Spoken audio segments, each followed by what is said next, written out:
Check, check, check, check, check, check, check, check, check, check.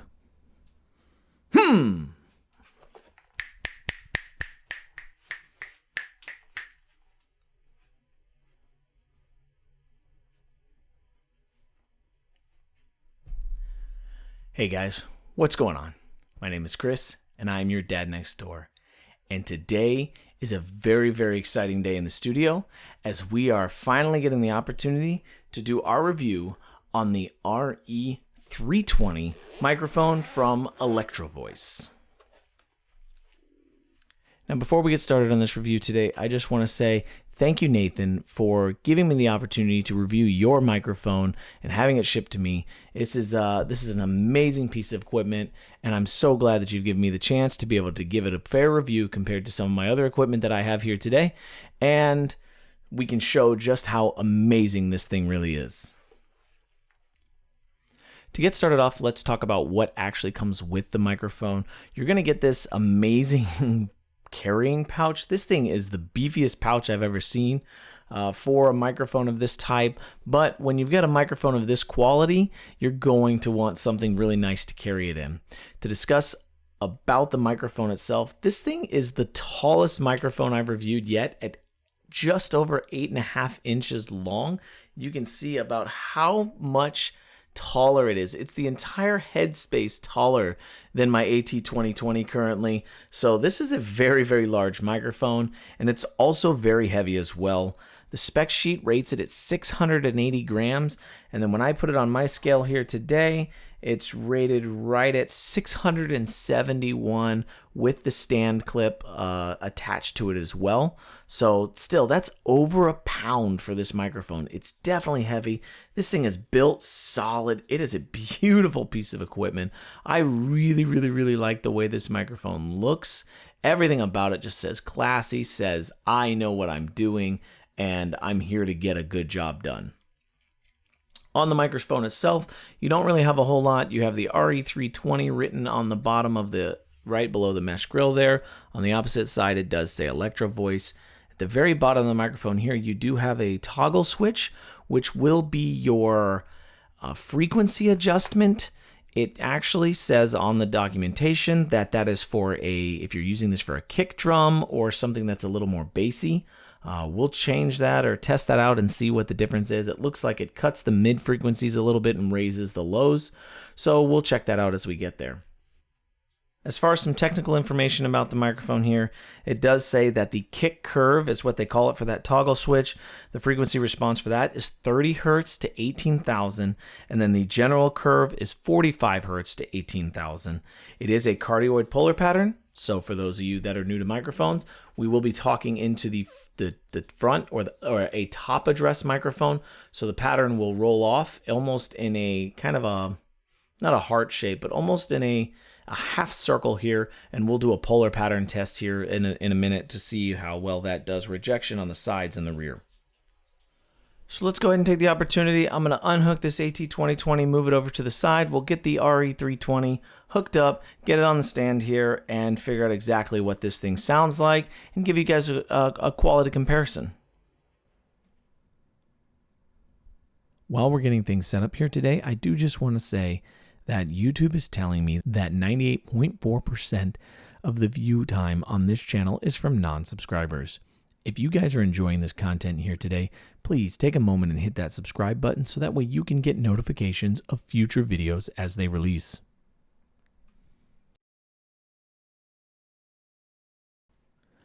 Additionally, I do stream on Twitch Tuesdays, Wednesdays, and Thursdays, 8:30 p.m. Eastern Standard Time, where we talk about additional streamer tech, culture, microphone content, and we play some video games on the side. If you guys are interested in checking that out, want to get some live commentary, please come feel free to check us out there. Links to all social profiles will be in the description of the video.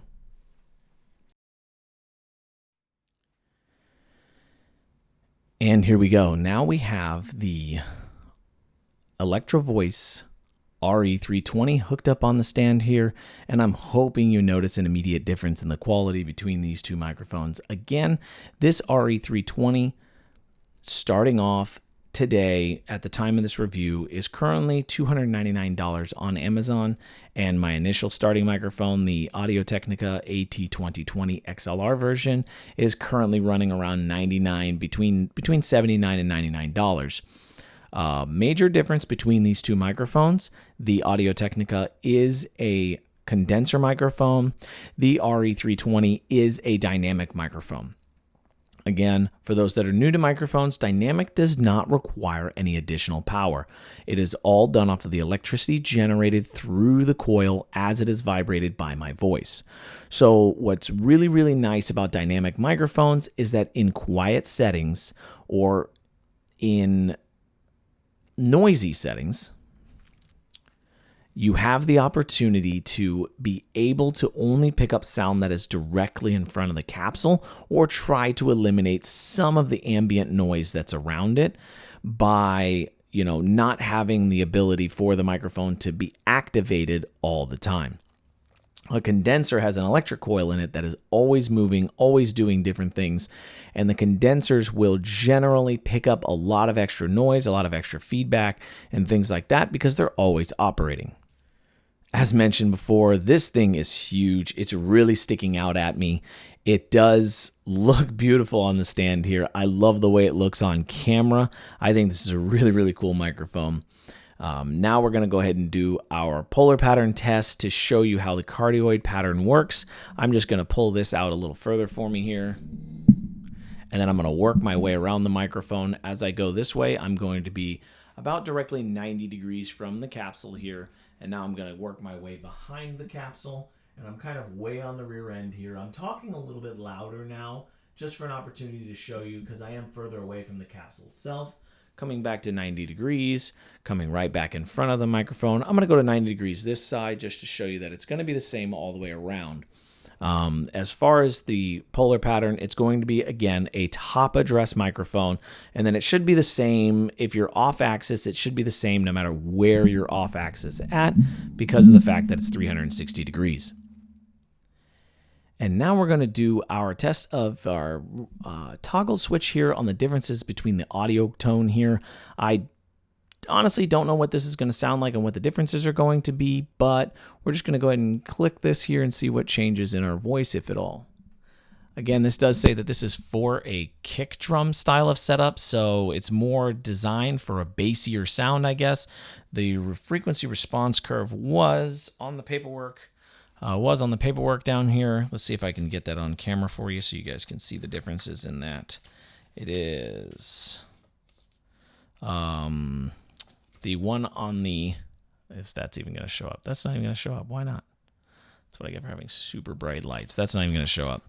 But it definitely shows a higher response in the low end and the high end, with a lower response in the mid range for this setup versus the other toggle switch that we had. And now we're back on the standard flat curve, or the, what do they call this? They call this the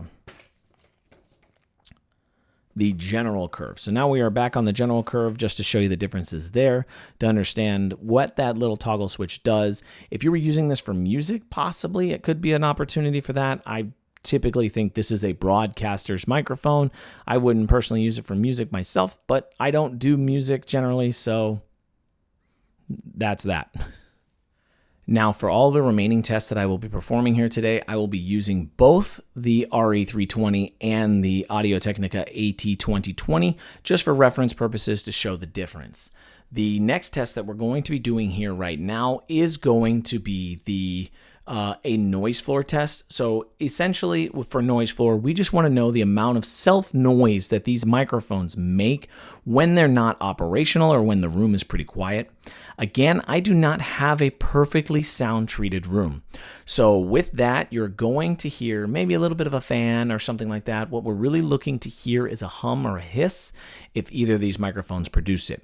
As I switch between the two microphones in the audio track, you will hear the differences, and I will post the amount of boost and which microphone is currently being listened to during that time.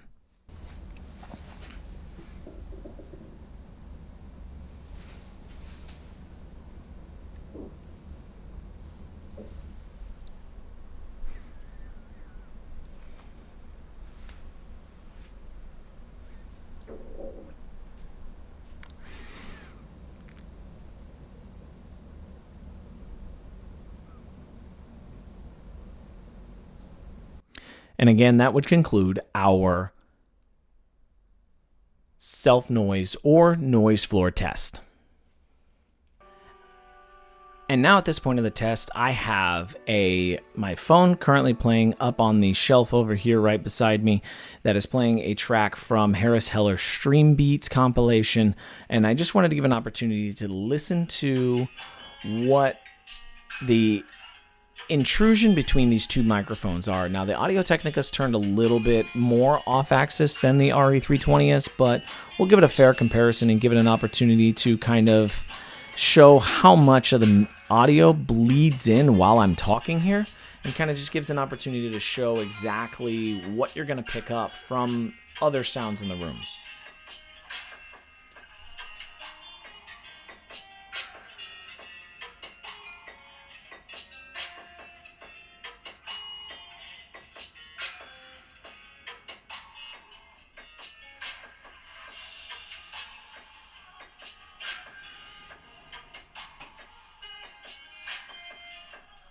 Now, to be very fair, during this test, you're going to, the equivalent of the sound here right now is somebody screaming at me, almost. Not screaming, but somebody talking at a very, very, very loud tone within 5 feet of me. So, of course, that's going to bleed into the microphones. Of course, you're going to pick up some of that sound, but it's just how much of that is more. Does one microphone pick up more than the other is kind of what we're looking at there.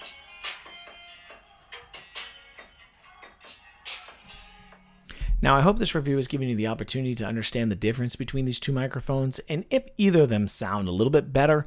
Again, I don't have my headphones on. I don't really know what I'm listening to yet. I don't like doing monitoring if I'm doing two different microphones. They just sound so different in your ears when you're trying to split the tracks, but that's just kind of the situation there. I will go back and listen to this. Again, this video has no processing, no audio editing, nothing so far. I'm not going to apply anything to it. We're just doing raw audio sources between the RE320 and the Audio-Technica AT2020 at this time. We will go back and show you the final results and kind of see what it sounds like in the end. And now that kind of completes our review of the Electrovoice RE320. What did you guys think? What do you guys think of this microphone? I honestly absolutely love the built-in plosive rejection of this thing. This microphone is pretty amazing when it comes to that. Best plosive rejection I've seen in any microphone I've tested so far. The ambient intrusion, I don't think this room is the right scenario to do that test with it. I think in a situation, if you had more sound padding or some kind of opportunity to do a little bit better sound control. Again, this studio is pretty much used for streaming and things like that, so it's not sound treated very well at all. I have just regular hard surfaces all over the place. I think if you had a little bit of sound treating, you'd see a huge improvement over this versus the condenser microphone. But that's all I can give you, and I can give you the best opportunity and compare it equivalently against other microphones I've done in the past. In terms of price per quality, this microphone to me is just fabulous. The sound is just so much more warm than the AT2020. The clarity is there. The inhales, and even when I make noises with my mouth, it's just clean and it's just beautiful sounding. I really, really, really like this microphone. Nathan, again, thank you so much for giving me the opportunity to test it. I hope to have my own here in the very near future or something like that, so that way I can enjoy this every day. I hope you have an awesome opportunity to enjoy it yourself, and I hope that it works amazingly for you in the future. With that, my name is Chris. I'm your dad next door. I'm going to sign off for today. Please let me know what you guys thought about this video down in the comments, and we will check you guys next time.